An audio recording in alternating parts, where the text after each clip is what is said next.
Šūkiai. Driežai! Šiandien draugai! Stumbrai! Dar neišvyko! Jo, apie dykumą kalbėjo. Labai teisingai, ne?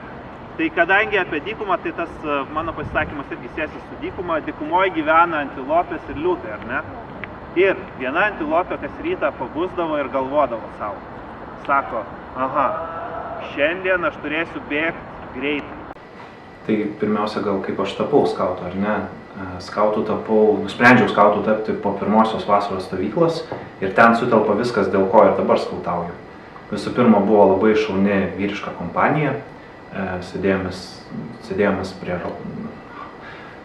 žodžiu prie laužo vakarais, organizuodavom žaidimus vaikams, kalbėdavomės, diskutuodavom ir buvo tikrai labai gera pajust tą tokį brolystę, išgyvent brolystę.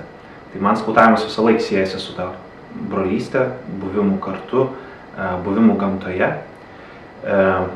Paskui po tos pirmosios vasaros stovyklos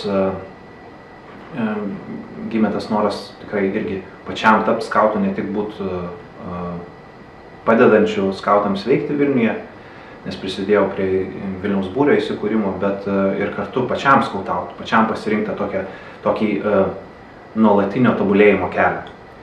Tai jeigu reikėtų keliais žodžiais apsakyti, kodėl aš skautauju, tai pirmas dalykas tikriausiai būtų vyriškumas, brolystė. Nes čia yra ta kompanija, su kuria man smagu leisti laiką, kur aš pats jaučiu, kad tampu labiau savimi. Nes vyriška kompanija ir moteriška kompanija, kad ir kaip juokingai skambėtų, skiriasi. Atrodo, tai kažkoks stereotipas, ar ne pasenęs dalykas, bet iš tiesų taip nėra. Ir labai gera leisti laiką su savais. Antras dalykas, ką iš naujo atradau skautaudamas, tai gamta. Buvimas gamtoje, savęs išbandymas, žaidimai, ėjimas per lietų dainuojant ir nekreipiant, kad lyja, ėjimas nors tu esi pavargęs ir kuprinė spaudžia tau pečius. Tu išmoksti nugalėti save. Ir tas savęs nugalėjimas yra patirtis, kuri labai praverčia paskui ir kasdienybėje, nes skauto pareigos prasideda namie.